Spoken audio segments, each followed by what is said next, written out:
दोस्तों पिछली वीडियो में हमने देखा था कि लूफी यहाँ पे अपने नए साथियों के साथ मरीन फोर्ड में एस का एग्जीक्यूशन रोकने के लिए जाता है। अब जैसे तैसे करके वो वहाँ एस को छुड़ा तो लेता है, बट दोस्तों आगे चल के आकाइनो एस का डोनट बना देता है और ब्लैक बियर्ड के यहाँ तो व्हाइट बियर्ड यहाँ भगवान को प्यारे हो जाते हैं। फिर आते हैं हमारे सैंक्स भाई साहब जो कि इस वॉर को रुकवा देते हैं। लूफी और जिनबे को लॉ सुरक्षित यहाँ से लेके निकल जाता है और सेंगोकू ये ऐलान कर देता है कि इस वॉर में मरीन्स की जीत हो चुकी है। दोस्तों इस वीडियो में हम लोग मरीन फोर्ड आर्क के आगे की स्टोरी यानी पोस्ट वॉर आर्क देखने वाले हैं। दोस्तों ये आर्क समिट वॉर सागा का आखिरी आर्क है और ये एनिमे के एपिसोड 490 से लेके 516 तक कवर करता है। साथ ही साथ मांगा का चैप्टर नंबर 581 से 597 तक कवर करता है। दोस्तों मरीन फोर्ड में सेंगोकू यहाँ ब्लैक बियर्ड की हरकतों से काफी परेशान रहता है। ये कम नहीं था कि उसको पता चलता है कि यहाँ पे इम्पेल डाउन के लेवल 6 से काफी सारे शक्तिशाली और खतरनाक प्रिजनर्स एस्केप करके उसके साथ मिल चुके हैं। लॉ की सबमरीन मरीन फोर्ड से काफी दूर सुरक्षित निकल के आ जाती है। फिर वहाँ बोया हैंकॉक पहुंचती है, वो सबको अमेज़न लिली चलने के लिए बोलती है। दोस्तों व्हाइट बियर्ड के हारने का जश्न पूरी दुनिया में मनाया जा रहा होता है, बट उसके हारने के बाद जो भी उसकी टेरिटरीज होती हैं जहाँ उसके डर से कोई हमला नहीं करता था, अब काफी सारे पायरेट्स उसको कैप्चर करने के लिए उसकी ओर निकल जाते हैं। जैसे एग्जाम्पल पे ये ब्राउन बियर्ड है जो कि फूड वॉल्टल टाउन में हमला करने के लिए जाता है उसको कैप्चर करने के लिए। दोस्तों 2 हफ्ते तक लगातार बेहोश होने के बाद लूफी को होश आता है, बट अभी भी वो एस की मौत को भुला नहीं पाता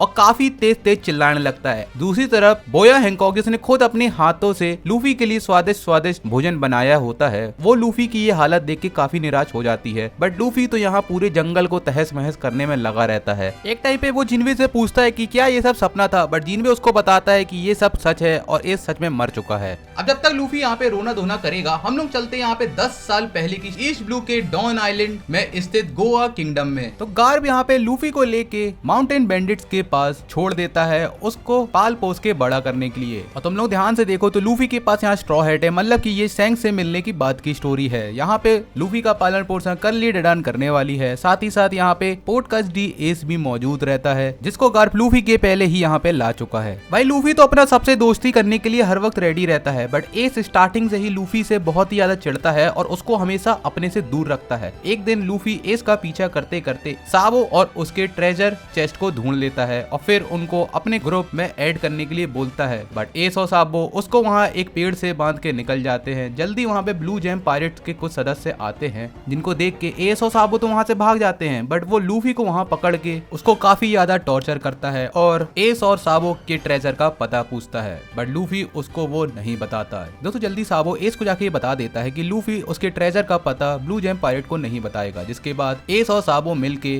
वहाँ ब्लू जेम पायरेट के साथियों को सबक सिखाते हैं और लूफी को वहाँ से बचा के निकल जाते हैं। फिर ये तीनों पक्के दोस्त बन जाते हैं और डेडन साबो को एक अनाथ बच्चा समझ के लूफी और एस के साथ ही रख लेती है। अब ये तीनों मिलके वहीं पास में स्थित एश टाउन में काफी सारी खुरापाते मचा रहे होते हैं, बट एक दिन साबो को उसका पिता रास्ते में देख लेता है, बट साबो उसको इग्नोर करके लूफी और एस के साथ वहाँ से भाग जाता है। आगे चल के साबो रिवील करता है कि वो यहाँ पे गोवा किंगडम की एक नोबल फैमिली का हिस्सा है, बट उसके पिता उसकी फ्रीडम को छीन के उसको फोर्स करते हैं नोबल की तरह बिहेव करने के लिए, जिसको साबो बिल्कुल पसंद नहीं करता। आगे चल के सब लोग अपना अपना सपना बताते हैं, जिसमें लूफी एस और साबो को बताता है कि वो आगे चल के किंग ऑफ द पायरेट बनेगा और उसी के कुछ देर बाद ये तीनों साके पीने के ट्रेडिशन को फॉलो करके भाई बन जाते हैं। तो साबो के पिता जिसका नाम आउटलुक द थर्ड रहता है, वो ब्लू जेम पायरेट को एक मिशन देता है कि साबो को पकड़ के घर वापस लेके आ जाएं। और ब्लू जेम पायरेट वैसा ही करते हैं और साबो जबरदस्ती अपने घर में वापस आ जाता है, बट वहाँ पे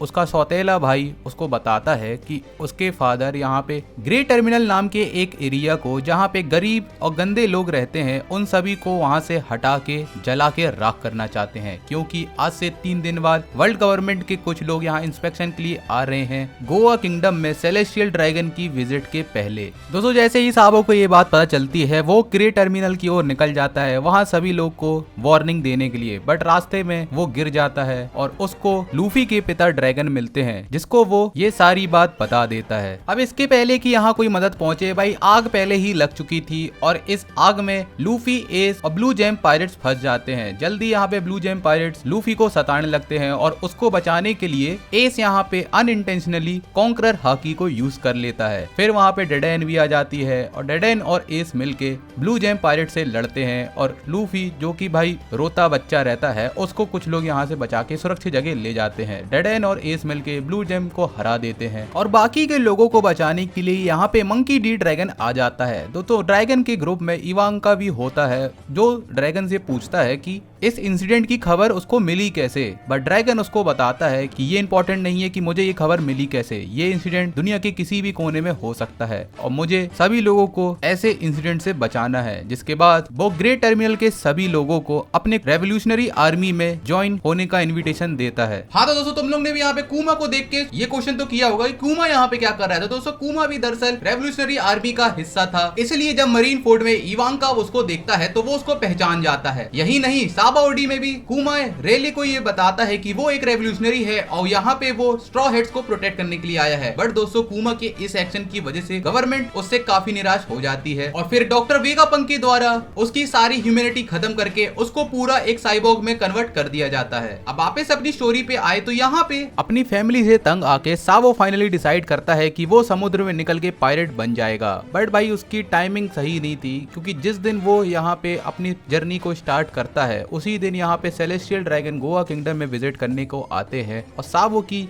छोटी सी बोट को देख के एक सेलेस्टियल ड्रैगन उस पे हमला कर देता है और सावो की बोट वहीं पे चकनाचूर हो जाती है और हमको ये दिखाया जाता है कि सावो अब इस दुनिया में नहीं रहा। अगले दिन लूफी और एस को भी सावो की मौत की खबर मिल जाती है और एस को सावो का एक लेटर मिलता है जिसमें वो एस को बोलता है कि लूफी का ध्यान रखना। सावो की डेथ के बाद ये दोनों काफी उदास हो जाते हैं। फिर 7 साल की इंटेंस ट्रेनिंग के बाद एस अपनी जर्नी स्टार्ट करता है और उसके 3 साल बाद लूफी भी अपना सफर स्टार्ट करता है। अब दोस्तों यहाँ पे हमारा फ्लैशबैक खत्म होता है और लूफी यहाँ अभी भी एस की मौत पे भाई गम मना रहा होता है। अब यहाँ कोई इसको संभालने वाला तो है नहीं, ना ही एस और साबो है ना ही उसके कोई दोस्त है। तो जीन भी यहाँ पे उसका भाई संभालता है और उसको समझाता है कि उसके अभी भी फ्रेंड्स जिंदा हैं, उसका यानी कि क्रू जो है वो अभी भी जिंदा है और उसको ये सब बच्चों वाली हरकत छोड़ के चुपचाप लाइन पे आना पड़ेगा और ट्रेनिंग करके अपने क्रू को प्रोटेक्ट करने के लिए और भी ज्यादा स्ट्रॉन्ग बनना पड़ेगा। दोस्तों दूसरी तरफ मंकी डी गार्ब अपने होम टाउन पहुंचता है जहाँ पे डेडेन उसको देखते ही मानने लगती है कि उसने अपनी आंखों के सामने एस को मरने कैसे दिया। दूसरी तरफ न्यू वर्ल्ड में सैंक्स एस ऑफ व्हाइट बियर्ड की याद में उनके नाम से एक शहीद स्मारक बना देता है। वापस से लूफी की तरफ आए तो भाई यहाँ पे रेले सारे समुद्रों को पार करके सी किंग से लड़ते हुए तैरते हुए साबाओडी से अमेज़न लिली पहुंचता है और यहाँ वो लूफी को ट्रेनिंग के साथ साथ अपने फ्रेंड्स को एक मैसेज देने के लिए सुझाव देता है जिसको लूफी एक्सेप्ट कर लेता है। फिर जिनबे रेले और लूफी वापस से मरीन फोर्ड उसी वॉर वाली प्लेस पे जाते हैं जहाँ लूफी टोटल 16 टाइम्स बेल्स को रिंग करता है और फूलों के साथ ट्रिब्यूट देता है। जब लूफी ये सब कर रहा होता है वहाँ मीडिया आ जाती है और लूफी की पिक्चर क्लिक करके न्यूज़पेपर में ब्रेकिंग न्यूज बता के पब्लिश करा दी जाती है। दोस्तों लूफी को ये पता होता है कि उसके इस एक्शन की वजह से वहाँ पे मीडिया आके उसकी फोटो क्लिक करा के न्यूज़पेपर में जरूर छपाएगी, इसलिए वो चालाकी से अपने हाथों पे एक टैटू बनवा के चला जाता है जिसमें लिखा होता है 3 डे जो कि क्रॉस होता है और 2Y। अब 3 डे का मतलब ये है कि दोस्तों इन लोग पहले 3 दिन बाद साबाओडी में शिप की कोटिंग पूरी होने के बाद मिलने वाले थे। अब वो तो पॉसिबल हुआ नहीं तो इसलिए ये लोग अब 2 साल बाद सेम प्लेस पे दोबारा से मिलेंगे। और ठीक उसी प्रकार से सारे स्ट्रॉ हेड्स मेंबर जब न्यूज़पेपर पढ़ के लूफी की इमेज देखते हैं तो वो ये समझ जाते हैं कि अब उनके पास 2 साल का समय है ट्रेनिंग करके स्ट्रॉन्ग बनने का ताकि वो न्यू वर्ल्ड के लिए तैयार हो सके। दोस्तों एक बात और तुम लोगों को बता दूं कि कूमा ने सभी स्ट्रॉ हेड्स के सदस्यों को उनके हिसाब से सूटेबल प्लेस पे ही टेलीपोर्ट किया था। अब ये लोग गए कहाँ है ये तो मैंने तुम लोगों को पहले ही बता चुका हूँ, बट ये लोग वहाँ कर क्या रहे हैं चलो ये भी तुम लोगों को बता देता हूँ। तो भाई नामी यहाँ पे वेदरिया नाम के एक स्काई आइलैंड में दुनिया के सबसे मशहूर वेदर साइंटिस्ट के साथ वेदर के ऊपर स्टडी करती है जिससे वो अपने अटैक्स को पावरफुल कर सकती है। और दूसरी तरफ ऊसॉप जो कि बॉइन आर्कीपेलगो में मौजूद था तो वहाँ पे भाई स्वादिष्ट स्वादिष्ट फल फूल खा के वो तो काफी ज्यादा अनहेल्थी और मोटा हो जाता है। बट लूफी की न्यूज सुनने के बाद वो हेराक्लस के साथ ट्रेनिंग में जुड़ जाता है और अलग अलग प्लांट्स के सीड्स को यूज करना सीखता है। हमको पता चलता है कि कुराइगना आइलैंड दरअसल वर्ल्ड के स्ट्रॉन्गेस्ट स्वॉर्ड्समैन मी हॉक का घर है और यहाँ पे जोरो उससे रिक्वेस्ट करता है कि वो उसको ट्रेन करे ताकि वो और ज्यादा पावरफुल हो जाए। कामावाका किंगडम में वहाँ का क्वीन इवांका पहुंच जाता है और वो सांजी को 99 न्यू कामा रेसिपीज के बारे में बताता है जिसको हासिल करने के लिए उसको हर एक रेसिपी के गुरु को हराना होगा। दोस्तों इन 99 सीक्रेट रेसिपी की मदद से बॉडी की किसी भी पार्ट को इम्प्रूव किया जा सकता है। टोरिनो किंगडम में चॉपर को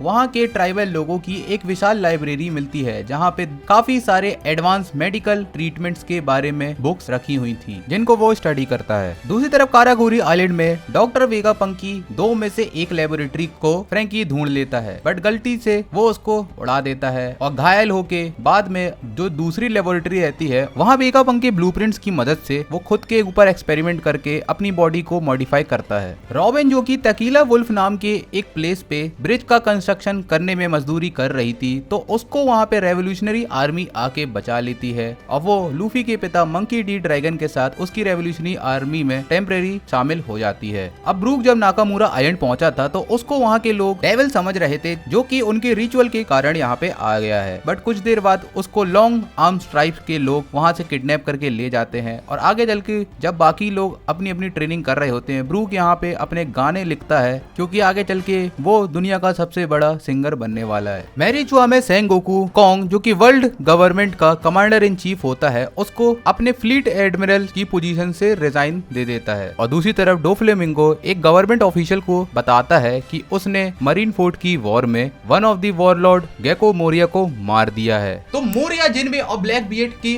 वॉरलॉर्ड की पोजीशन छोड़ने के बाद ये पोजीशन अब वेकेंट है, इसलिए वर्ल्ड गवर्नमेंट अब जल्दी से वॉरलॉर्ड की पोजीशन को फिल करने के लिए प्लान करती है और इसी के लिए गवर्नमेंट बगी को वॉरलॉर्ड बनने का इनविटेशन देती है क्योंकि भाई मरीन फोर्ट वॉर में उसने अपने आप को सैंग का एलाई और रॉजर का क्रूमेट बता के काफी सारा फेम हासिल कर लिया था। साथ ही साथ दोस्तों Smoker newly temporary appointed fleet admiral Kuzan से न्यू वर्ल्ड के G5 मरीन्स में ज्वाइन करने की परमिशन मांगता है और फिर फाइनली लूफी भी रेले के साथ अपनी हाकी ट्रेनिंग के लिए रुसुकाइना आइलैंड पहुंच जाता है। दोस्तों यहाँ पे रेले लूफी को ट्रेनिंग चालू होने के पहले हाकी के टाइप्स के बारे में समझाता है। तो भाई हाकी मेनली 3 टाइप्स की होती है, इसमें से पहली हाकी होती है हमारी ऑब्जर्वेशन हाकी। इस हाकी में यूजर अपने आसपास के सराउंडिंग को सेंस कर सकता है, साथ ही साथ वो अपने ऊपर होने वाले किसी भी अटैक को डॉज भी कर सकता है और अगर इस हाकी को एडवांस लेवल पे यूज किया जाए तो हम कुछ समय आगे तक का फ्यूचर भी देख सकते हैं। दोस्तों रेली एक्सप्लेन करता है कि हाकी को स्काइपिया में वहाँ के लोग मंत्रा कहते हैं। दोस्तों अगला नंबर आता है यहाँ पे आर्मामेंट हाकी का। अब इस हाकी की मदद से यूजर अपने किसी भी बॉडी पार्ट को एक ब्लैक आर्मर से कवर कर लेता है और इसका सबसे मेन बेनिफिट होता है कि भाई किसी भी टाइप का डेविल फ्रूट हो, चाहे वो पैरामीशिया हो या लोगिया टाइप, उसको भी हम इसकी मदद से चोट पहुंचा सकते हैं। तीसरा नंबर आता है यहाँ पे कॉन्करर्स हाकी का। अब बाकी की 2 हाकी तो भाई तुम लोग प्रैक्टिस करके सीख जाओगे, बट ये वाली हाकी जो रहती है वो किसी भी यूजर को जन्म से ही मिलती है और इसके लिए उसके अंदर सुप्रीम किंग की क्वालिटी होना जरूरी है। दोस्तों इस हाकी की मदद से यूजर कमजोर विल पावर वाले लोगों को बेहोश कर सकता है। अब सारे हाकी के टाइप सुनने के बाद लूफी रियलाइज करता है कि उसने अपनी जर्नी में कभी ना कभी इन सभी प्रकार की हाकी को यूज करते हुए लोगों को देखा है। और फिर दोस्तों फाइनली लूफी अगले 2 सालों के लिए रेले के साथ ट्रेनिंग करने के लिए चला जाता है, बट ट्रेनिंग चालू करने के पहले वो अपनी हेड को उतार देता है और ये फैसला करता है कि जब तक वो हाकी के तीनों टाइप सीख नहीं लेता वो इस हेड को नहीं पहनेगा। और इसी के साथ दोस्तों हमारी ये वीडियो यहाँ पे खत्म होती है और हम लोग मिलेंगे अब सीधे 2 साल बाद। अब 2 साल का मतलब मैंने ये नहीं बोला था कि मैं 2 साल बाद वीडियो अपलोड करूंगा। दोस्तों 2 साल का मतलब है कि अभी तक हम लोग ने प्री टाइम स्किप की सारी स्टोरी को कवर कर लिया है। अब दोस्तों यहाँ पे 2 साल का टाइम स्किप आएगा, उसके आगे की स्टोरी हम लोग अपनी नेक्स्ट वीडियो में यानी कि फिशमैन आइलैंड सागा में देखेंगे। और अगर तुम लोगों को ये वाली वीडियो पसंद आई है तो भाई फटाफट से वीडियो को लाइक कर दो और चैनल को भी सब्सक्राइब कर दो भाई, क्योंकि मैं लेके आता हूँ तुम लोगों के लिए इतनी कमाल का वन पीस का एक्सप्लेनेशन। तो भाई इसके लिए सिर्फ एक लाइक और सब्सक्राइब मांग रहा हूँ, कर देना।